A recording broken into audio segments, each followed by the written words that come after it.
Tere! Mina olen Karmen, Amperli assistent. Alustagem saatega, kas olete valmis? Muidugi oleme valmis. Tere, Karmen! Tere! Suurepärane, alustame siis. Tere tulemast Amperli podcasti. Täna räägime häälassistentidest, kuidas neid luua, kasutada ja mis rolli nad meie igapäevaelus mängivad. Minuga on siin täna Priit Kallas ja Henrik Aavik. Tere tulemast, Priit ja Henrik! Hei! Tere! Tere, Priit ja Henrik! Tore, et olete siin. Alustame siis tänase teema arutamisega, häälassistendid. Esimese küsimusena küsin, mis te arvate? Miks häälassistendid on viimastel aastatel nii populaarseks muutunud? Mis on nende edu taga? Me vastame, aga me nüüd ei vasta nii, et vapi robot enam meid ei kuule, vaid jätkame saatega ilma meie kalli Karmenita. Tere tulemast kuulama Amperli podcasti. Mina olen Henrik Aavik, minu vastas istub Priit Kallas. Kui te vaatate meid YouTube'ist, muidugi likeige, kui meie saate teema on huvitav. Ja nagu Karmen seletas, on tänaseks saate teemaks AI-assistendid. Häälassistendid, kui täpsemalt öeldes. Jah, hääl on väga tähtis rõhutada siin. Ja. Nii, aga tulles tagasi küsimuse juurde, Priit, mis sina arvad, miks need on populaarsed? Miks nad on populaarsed? Sellepärast, et ma arvan, et tegelikult inimesed ei taha toksida väikeste ekraanide peal oma suurte näppudega tekste igale poole sisse. Samamoodi ütleme, kui ma vaatan reaalselt kasutaja käitumist, ma olen eluaeg teinud mingi kasutaja uuringuid ja värke, siis ega ikkagi see, et me peame klahve vajutama, on paratamatu, sest varem ei saanud teistmoodi, aga me oleme üha lähemal sellele, et me teeme neid asju häälega ja see täna, ütleme, see Karmen oli veits katkendlik ja seal oleks veits paremini promptida, aga niimoodi saate sissejuhatuseks tegime sellise katsetuse, eks. Aga juba täna on soravamaid masinaid. Ainuke, mis on see, et soravamad masinad kohati ei oska eesti keelt, et see on nagu probleemiks. Aga see, et me lähme nagu peaaegu täielikult üle ainult vestlusele, ehk siis nagu Star Trekis hello computer ja tee midagi, et see nagu vältimatult saab olema põhikasutajaliides. No eks ma saaksin Karmeni ka kiiremaks, kui ma tahaksin, sellepärast, et hetkel ta kasutab ChatGPT 4.0 oma mõttetööks ja siis see latency tekib sellest, et telefoninumber on renditud Twiliost ja siis kuni ta läbi telefoni kõik see osa edasi liigub, aga oma põhiolemuses ju ei ole ta muud kui speech to text, siis ChatGPT's edasi-tagasi ja siis text to speech. Jälle, et tavaline assistent, millel on lisatud hääl. No võt, seal on 2 levelit, et ma ise katsetasin nüüd täna katsetasin ka, aga kohe ma räägin järjekorras, et ma katsetasin 2 päeva tagasi seda, et kui sa lähed OpenAI platvormile, sinna API keskkonda, siis seal on niisugune asi nagu Playground. Ja seal Playgroundis sa saad minna sinna, kus on chati või siis häälemudelite testimise koht. Ja sa saad reaalselt rääkida ise oma mikrofoniga siis selle robotiga seal. Selle roboti probleem on natukese eesti keele asi, aga ta kuna see on live, siis ta on parem ja seal ei ole seda asja, et sul ei ole seda vahepeal speech to text osa. Ja sul on ta analüüsib kohe su audiot ja sealt tuleb välja ka rohkem emotsiooni ja kas sa karjud või mitte ja nii edasi. Ja seal oli nii, et default prompt andis mulle niimoodi, ma küsisin midagi, rääkis mulle pika, ütleme 4-5 lauset teksti. Ja ma kirjutasin prompti ümber, et nagu teeme nagu inimesed räägivad, mitte nii, et praegu sina ütlesid 1 lause ja mina lihtsalt lõpmatult räägin siin. Räägime nii, et mina 1 lause, sina 2 lauset ja nii edasi. Ja siis, kui ma selle lihtsalt 1 lause katkega muutsin prompti ära, siis oli nagu väga-väga sorav vestlus. Tegelikult inimesed on juba ürgajast saadik rääkima õppinud ja rääkimine on hästi naturaalne tegevus inimesele ja loomulikult ta hindab seda kõrgemalt kui kirjutamist. See, mis muudab roboti veidi vastuvõetamatuks, on see, et tema jutt ei ole inimlik, et ta on natuke monotoonne ja eriti käib vist mulle konkreetselt selle puhul närvidele see, et kui ma vahel räägin, siis ta jääb vait, mida inimene kunagi nagu poole vokaali pealt ei suuda. Aga see on kõik ravitav, ümber ehitatav ja tehtav. Kui üks asi on, et ta jääb vait ja teine asi on aktsent ja siis 3. asi on see, et ta seda saab ka, ühesõnaga ma vahel promptides ütlen, et kasuta niisuguse inimlikke häälitsusi vahepeal nagu ja oo ja et nagu ta mõtleks vastuse üle. Et selle asemel, et rääkida niisugust ilusat ümarat kantseliitlikku teksti, võib promptis talle need juhendid ära anda ja siis, mida ma siis selle kiire podcasti saatejuhi demo puhul ei teinud.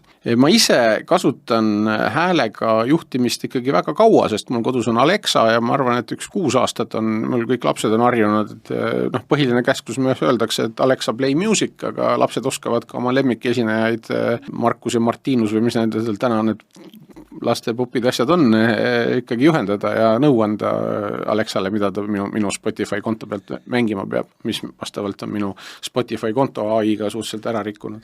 Mina olen katsetanud nüüd viimasel ajal, lihtsalt reaalselt, et vaadata, kas saaks ise kohe midagi valmis ehitada, kuna mõned kliendid on küsinud, eks, et kas me saame sellist eesti keelt, mis oleks aktsepteeritav, minu poolest võib see masin ka ette öelda, et tere, ma olen selle firma robot ja mul on teile paar küsimust, nagu näiteks siin on mingitel juhtudel on näiteks kliinikus, kas see inimene tuleb täna kohale või mitte, see nad helistavad neid läbi, see on nagu reaalselt inimese ressursi raiskamine, et masin võiks öelda, tere, ma olen kliiniku robot, teil on täna kell 12 aeg, kas saate tulla või kas tulete kohale, et kõik need 300 kõnet saaks teha nagu kohe, ühes hetkega. Absoluutselt.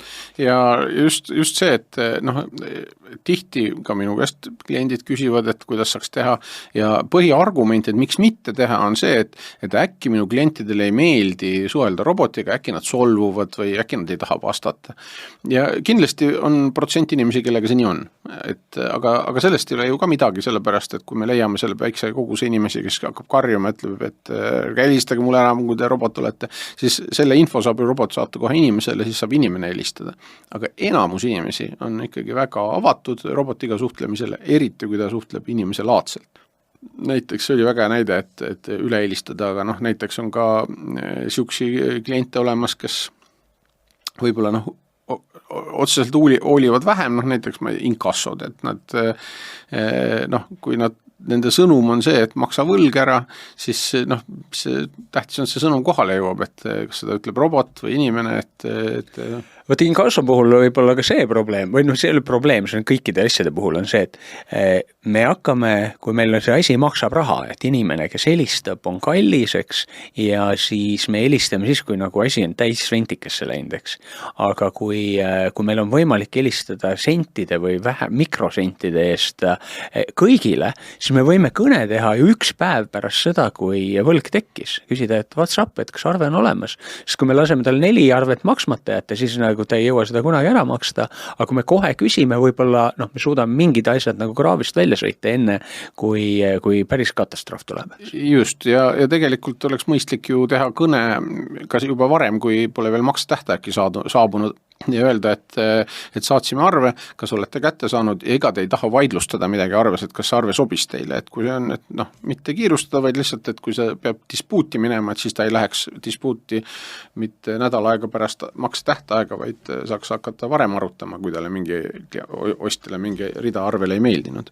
Aga jah, üks asi, mida ma näen, mida täna veel väga ei tehta ja ütleme, Ameerikas ja ütleme inglis suurte keelte ruumides võib-olla saaks juba praegu teha, aga ongi just see positiivne asi, et me tegeleme täna hinna tõttu ainult negatiivsete case'idega, aga seal võib olla see, et kui me tegeleme positiivsete case'idega, see ei tähenda seda, et me nüüd kõikidele inimestele kogu aeg helistame, aga see võib olla tuua hästi palju kasu, mida praegu lihtsalt ei ole võimalik hinnata. Kõne kvaliteedi kontroll näiteks, et siis kui ja see on hea mõte.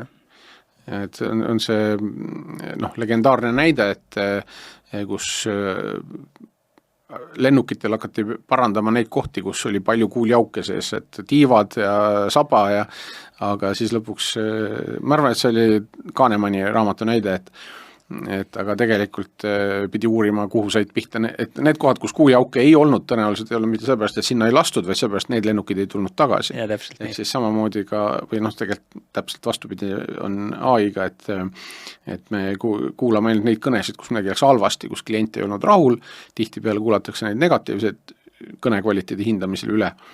aga tegelikult võiks just kuulata kõik kõned üle. Miks positiivselt läksid läbi, eks ole, et see on nagu suhteliselt tähtis asi. Aga no ütleme selle hääljuhtimisega, noh ma ise ei saa öelda, et ma oleks, mul on lapsepõlve trauma sellest ajast, et kui masinad olid niimoodi, et kui sa ikkagi perfect English ei rääkinud, siis nad keeldusid suga suhtlemast. Ja see on selline üks õpitud viga, mida ma märkan siin ka täna AI, teiste inimeste juures. Keegi näiteks kasutas, ütleme, veebruaris 2023 ChatGPT-d, et see on täielik jama, ma üldse seda asja ei kasuta. Me oleme nagu nii kaugel sellest, aga kuna ta võttis endale selle sai haavata, eks ole, siis ta ei ole siiamaani katsetanud ja ta ei tea, et see asi on täna hoopis teisel levelil. Eks. Ja ma arvan, 5 aastat tagasi tegime ühte AI lahendust, kus ma arvan, Tanel Allumäe mingisuguseid library'd testides proovisime eesti keelt õpetada ühel robot-äpile selgeks.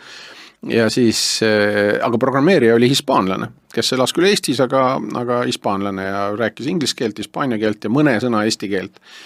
Aga kuna asi oli eesti keeles, siis ta keeras need selle näitajad, kaalud või mida iganes seal kruttida sai, keeras omale sobilikuks. Ja tõsi, mina ei saanud aru, mis ta ütles, aga AI sai. Et ta ütles nagu tema ütles eesti keeles, millest sina aru ei saanud. Vabandust, ta ei olnud hispaanlane, ta oli katalaan. Tema oma katalaani murrakus eesti keeles hääldas paberi pealt sõnu välja ja mina ei saanud aru, mis ta rääkis, aga AI sai hästi. No jah, tegelikult on küsimus ainult selle treeningu ja nende parameetrite seadmises, sellepärast, et see, et masin saab üleüldse eesti keelest aru ja seal samas kõrval saab ta soome keelest aru, need on ju nii-öelda inimese arvates täiesti erinevad asjad, aga kuskil mingis vector space'is on nad kuskil ühes kohas, eks ole. Lähme siis mõtetega edasi, et kus valdkondades võiks veel kasutada või kiiresti kasutusele võtta robothääle assistendid või abilised AI-d.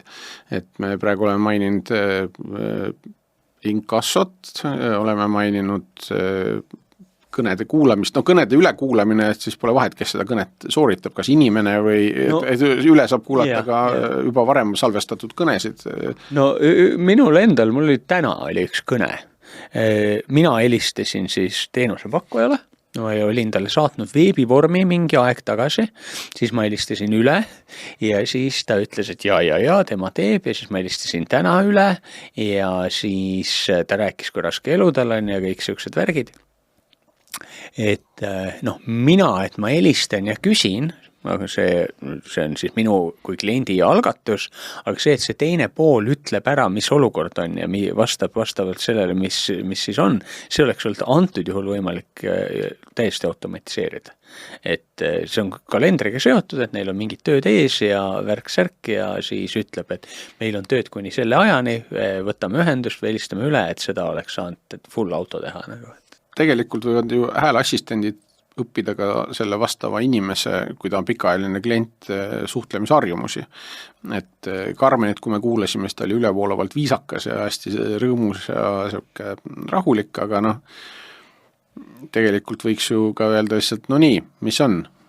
Jah, nõus ja võt, see oli ju ka see, eks, kui me ise ju räägime teiste inimestega, et me enamasti see peegeldamine ja peegelneuronid või mis iganes, eks, ja siis me räägime sarnaselt nagu see teine pool, kui me tahame, et ta meiega nagu kaasa tuleks, me võime täiesti teistmoodi rääkida, aga see lihtsalt ei vii kuhugi, sest et kui sa hakkad lapsega rääkima mingit kantseliidi juttu, siis ta lihtsalt mingi tegeleb oma asjadega, eks ole. Aga AI-le saab seda, just nimelt ma pean seda AI-d silmas, kus ei ole vahel seda, et ta vahepeal tekstiks muutub. Et ta on kogu aeg audiotasemel, et seal on see tooni, meeleolu ja kõige selle tajumine ja kiirus ka, eks ole. Et kui ma räägin sinuga hästi kiiresti, tahan saada kohe vastust ja sina hakkad mulle rääkima seda. Et ja siis nagu, ma saan aru, te saate pärast YouTube'is kiiremaks keerata, aga et kui see vestlus niimoodi venima hakkab, siis sa lihtsalt mõtled, et ma räägiks kellegi teisega, eks. Ja osavad inimesed ka oma vestluses kontrollivad oma kõnega teist poolt, oma kõne tempo ja ma kunagi vaatasin mingist kanalist Elmo Nüganeni intervjuud, kus ma märkasin, kuidas ta iga kord, kui saatejuht proovis midagi vahele öelda, siis tõstis korra oma häält ja siis läks selle aeglasemaks ja siis kiiremaks ja kõvema häälega, et näitlejad oskavad seda suurt kunsti, see oli väga nauditav vaadata. Meil on tehisintellekti hüpe Eestis tulemas, kus hakatakse keskkooli õpilastele ja noortele seletama AI-d, aga ma arvan, et see häälega AI on võimalus eakamatele. Et ma arvan, et kõik, mis Eestis teenused või asjad on suunatud eakatele, et see tõenäoliselt võiks olla häälepõhine ja mis võiks olla lihtsam, kui eakal lihtsalt ta helistab kuhugi ja küsib, et mis tal,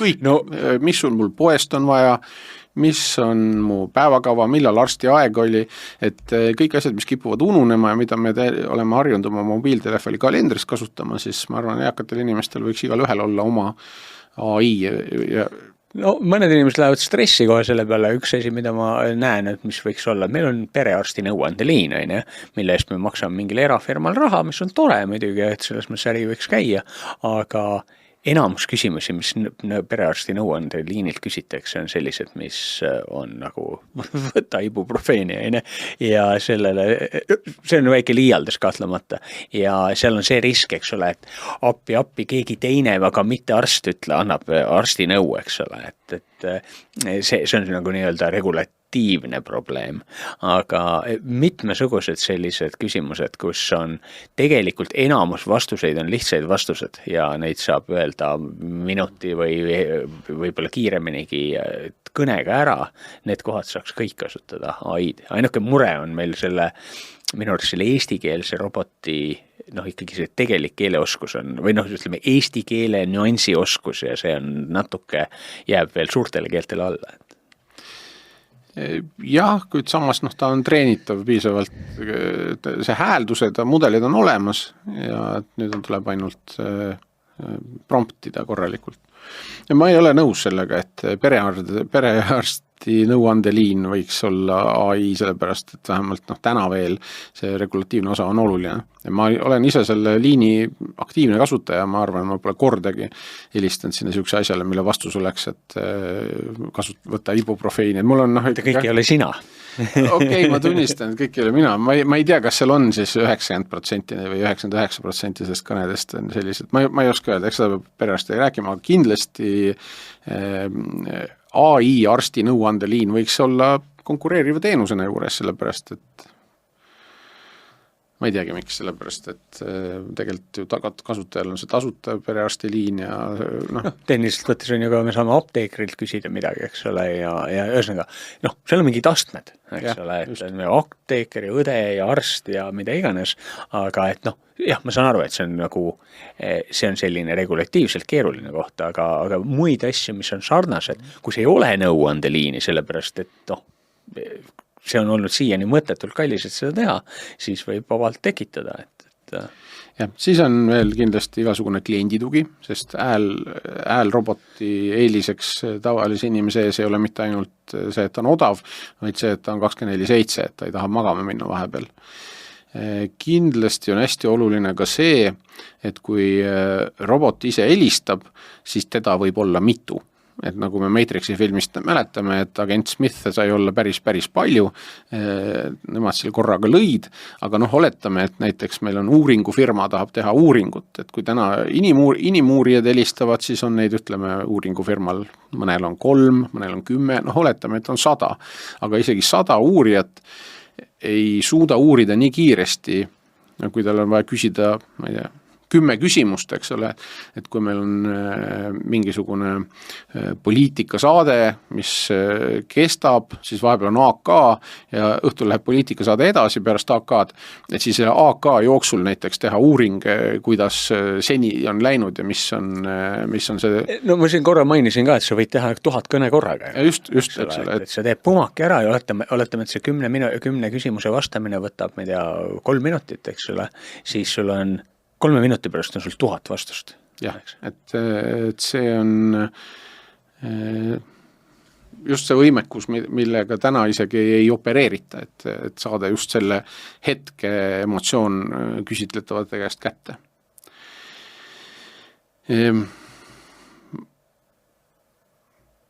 No ühe asjana, mis ma kui klienditeenindusest võib-olla võiks veel välja tuua, on see, et jälle see positiivne ja negatiivne pool, et näiteks meil vähem, aga juba Ameerikas seal vist on Bank of Americal on mingi äge vigur, kus kui inimesed on supportis, siis ka tehakse mingid miljonid ja miljonid kõned. Aga kui on AI supportis, siis tehakse miljardid kõned, sellepärast, et saab, kõik asjad, kus on vaja abi, saab teha, ei ole see, praegu on ju ka see, et sa näiteks, kui ma helistan, ma ei tea, Teliasse või kuhu iganes, oleneb kohast, sul võib olla mingi ooteaeg, eks ole, ja siis, sa võib-olla ei ootagi lõpuni, eks ole. Hästi oluline häälrobotite planeerimisel on, et üks asi on see, et sa suhtledki häälrobotiga, aga teine asi on see, et häälrobot teeb ära mingisuguse eeltöö. Et kui on näiteks kas müügikõnede firma või midagi, või uuringufirma kas või ükskõik mis, kus on tuleb välja helistada, siis häälrobot võib teha ära selle osa, kus ta helistab, kontrollib, kas teise otsas on inimene, kelleni sooviti jõuda, ütleb, et kõne salvestatakse või mis iganes regulatiivsed ütlused seal ees käivad ja siis suunab inimesele, ütleb, et nüüd ma ühendan teid inimesega, kes siis räägib teiega nagu päris jutu ära. Et siuke nagu ette suunamine on hästi oluline. Ja samas ka teistpidi, et kui inimesed ise helistavad, siis selle asemel, et seda Telia muusikat kuulata, võiks kuulata hoopis AI suust midagi asjalikumat, et tere, et mina olen robot, varsti võtab teiega varsti võtab toru, meil on kõne järjekord, aga äkki ma saan juba ära aidata midagi, et ütleb paar sõna ette, et äkki ma, kui küsimus on lihtne, eks ole, siis võib-olla ei jõuagi kunagi see. See on jah, selles suhtes hea asi, et ta tekitab selle olukorra, et vaata, meil on siin ainult robot ja isegi kui ta normaalselt räägib, siis võib olla vastumeelne. Aga meil on väike järjekord, aga proovime, kas ma saan ära vastata. See on selline, muidugi okei, et sellele nagu ei vastata oleks võib-olla veider. Ja just, et ei, ma tahan siiski seda muusikat kuulata, et ma pole seda nii ammu kuulnud. Täpselt. Ma tahtsin korra näidata seda, et mida igaüks saab kodus teha oma ette, sellepärast, et me rääkisime siin paar saadet tagasi sellest Google AI stuudiost ja Google AI stuudio sees on selline asi, et kohe läheb käima see ja sa saad ehitada, sul on kood kõik olemas, lihtsalt sa võid sinna minna, katsetada seda, kui meeldib, sa võid selle põhimõtteliselt oma WordPressi üles panna, aga ma annan talle nüüd lägipääsu ka, tere Google või kes iganes sa oled. I'm doing well, thank you. How about you? Ja räägi nüüd eesti keeles, et sellepärast me tahame demoda sinu eesti keelt. Selge pild, võin eesti keeles rääkida. Kuidas saan sind aidata? No natuke aktsendiga on see, kas sul läheb varsti paremaks ka see eesti keel või? Jah, kindlasti. Ma õpin pidevalt ja mu eesti keel läheb ajaga paremaks. Annan endast parima. No äge. Kas sa tead, kuidas ütleme text-to-speech'i näiteks klienditeeninduses oleks hea kasutada? Ütle 3 asja, mingit hästi spetsiifilist väärtuslikku asja. Jah, loomulikult. Esiteks, tekstkõneks aitab kliente kiiremini teenindada, vastates korduvatele küsimustele automaatselt. Teiseks, see võimaldab ööpäevarangse teenindust, mis parandab kliendi rahulolu. Kolmandaks, see aitab inimestele erinevaid keeli mõista ja suhelda. Muudes teeninduse kätte saa. Head aega. Ma ei tea, mis... Lähket hea, kui sain abiks alla. Paneme kinni ka. ma ei tea veel, mitu päeva meil läheb selleks, et see podcast nüüd jõuaks eetrisse. Aga meil on täna, ehk siis nüüd salvestamise päeval tuli Claude'il välja sama audio mode äppi. Okay. Aga ta tuli juba välja, aga nad teevad sukst roll-out'i, et minuni pole veel jõudnud, ma just testisin, aga siis saab näha, kuidas nendel, sest Claude on läbi aja olnud eesti keeles suhteliselt osav. Ja see on küll nii, jah. Ootused on suured. Üks asi, mina nagu proovin alati ise katsetada ja kohe, isegi kui ma seda otseselt mõnele kliendile valmis ei tee, siis lihtsalt proovida neid asju, kuidas saaks noh, vaadata oma arvutiski tööle panna asju. Ja siis praegu, mul see sama, mida ma praegu näitasin, mis kerge aktsendiga Google'i vigur, seda saab igaüks kohe nagu reaalselt praegu tasuta katsetada ja siis OpenAI Playgroundis olev mudel, seal on küll see, et sa maksad natukene selle eest raha, sellepärast et kui sa võtad selle kangema keelemudeli või kangema häälemudeli, siis ma rääkisin sellega mingi 10 minti juttu, see oli mingi euro umbes, eks. Seal on ka see nii-öelda miniversioon, mis ma ei katsetanud, ma ei tea, mis ta maksab, mini on tavaliselt umbes 100 korda odavam või midagi taolist. Aga et ma soovitan kõigil pilk peale visata, me paneme show notesidesse need mingid lingid ja värgid ka, et saate pilgu peale visata. Jah, ma ise täna näiteks testisin hommikul 11 Labsi, mida loetakse maailmas üheks juhtivaks startupiks, kes häälega AI-d asju teeb. Aga muidugi eestlasena pettusin seepärast, et seal on võimalik isegi sul iseenda häält kloonida niimoodi, et sa annad oma hääle ette ja siis ta õpib sinu häälega rääkima.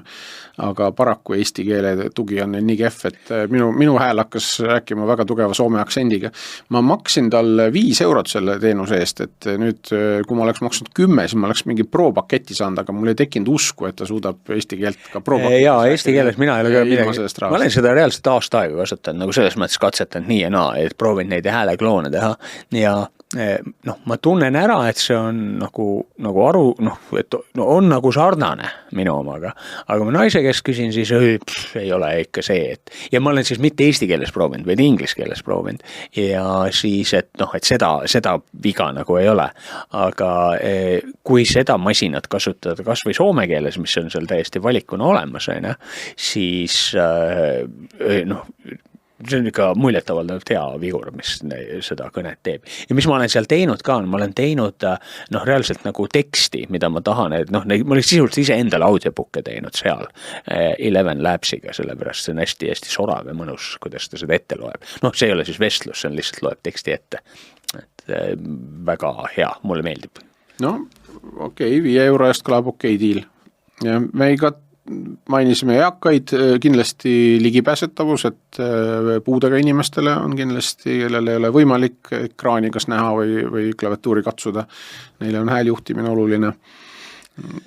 Mul on näiteks üks pime sõber ja siis tema puhul on see, et ilmselgelt on raskusi raamatu lugemisega, see on ka see pimedate kiri, aga ikkagi see, et mingi masin loeb talle ette, aga üks asi on see, et masin loeb talle, ütleme raamatut ette, aga nad ju kasutavad ka ekraaniga seadmeid kõiki nagu teksti abil.